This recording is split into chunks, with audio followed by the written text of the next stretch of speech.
आणि आता मुंबई उपनगरातल्या टॉप 9 बातम्या। मुंबई शहरासह उपनगरात किमान तापमानामध्ये घट झाली आहे। थंडीचा जोर कायम आहे, तर मुंबईच्या वायू प्रदूषणात देखील मोठी वाढ। प्रदूषण नियंत्रणासाठी मुंबई पालिकेची नवीन नियमावली। धूळ नियंत्रणासाठी घनकचरा व्यवस्थापन विभागाच्या सर्व सहाय्यक अभियंते आणि कर्मचाऱ्यांवर जबाबदारी असेल। नियमांचं पालन न केल्यास कारवाईचा इशारा।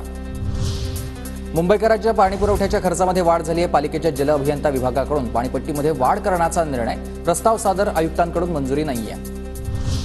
कर्नाळा, साई, चिरणे इथं तिसरी मुंबई बसवण्याच्या दृष्टीनं MMRD कडून आता पहिलं मोठं पाऊल उचलण्यात आलंय। पेण, उरण आणि पनवेलमधील 124 गावांचं ड्रोनद्वारे हवाई सर्वेक्षण करण्यासाठी निविदा काढली आहे। सिडकोच्या घरांसाठी तिसऱ्यांदा मुदतवाढ। ग्राहकांना 10 जानेवारीपर्यंत पसंतीचं घर निवडता येणार आहे। मंगळवारपर्यंत 1,20,622 ग्राहकांची ऑनलाईन नोंदणी। मुंबईतील सर्व बेकऱ्यांमध्येच आता इलेक्ट्रिक शेगडी बंधनकारक असेल। पालिकेकडून 650 बेकऱ्यांना नोटीस। हवेची गुणवत्ता खालावल्यानं पालिकेचे निर्देश।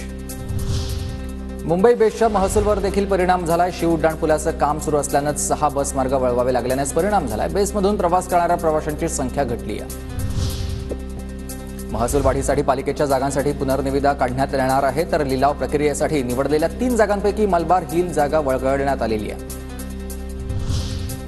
नववर्षाच्या स्वागतासाठी बदलापूर वांगणीमधील फार्म हाऊस रिसॉर्ट फुल झालेत। महिनाभर आधीपासूनच 80% बुकिंग फुल झालंय।